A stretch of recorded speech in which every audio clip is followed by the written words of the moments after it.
Here's an exclusive Spotlight PA investigative report. I'm Spotlight PA correspondent Mitch Blocker. Our newsroom of independent journalists is shining our spotlight inside Pennsylvania's medical marijuana program.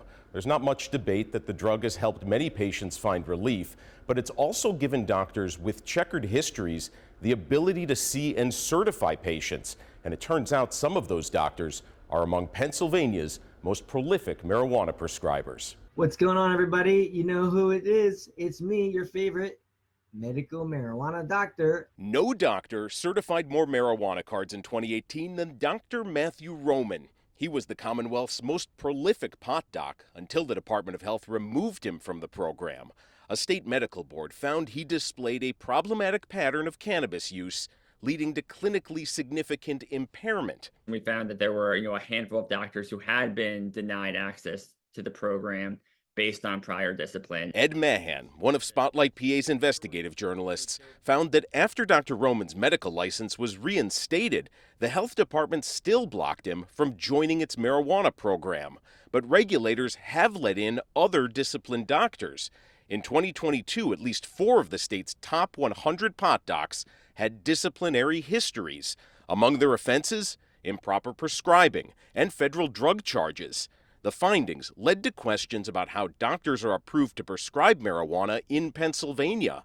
Here's the state's health secretary addressing oversight questions last year. Certifying doctors have to have an active medical license, they have to complete training, and then they have to attest that they are following the requirements of the act, which is that they are, the consultation is conducted in a manner to make medical determination. Quality of care also became a significant question. Spotlight PA's investigation found the number of marijuana certifications exploding and traced many to just a few doctors.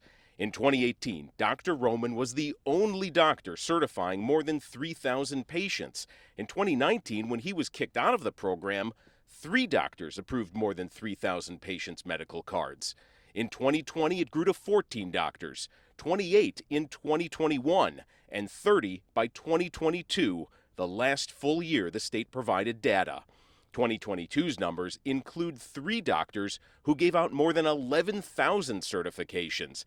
That's an average of 30 a day or more. Clearly, there's a financial incentive for physicians to write such a large number of recommendations. Former Pittsburgh prosecutor Patrick Nightingale is one of Pennsylvania's leading advocates for marijuana legalization. I don't think that our lawmakers are looking at this as a big scam or anything like that, but it is appropriate for these 2, 3, 4 physicians to take a good, hard, long look at why they are able to write so many prescriptions. Most of the doctors are prescribing fewer than 100 prescriptions. Exactly, yeah. But then you got some super certifiers. Exactly, yeah. What motivates that? What is that? Is money motivating that? Is care motivating that?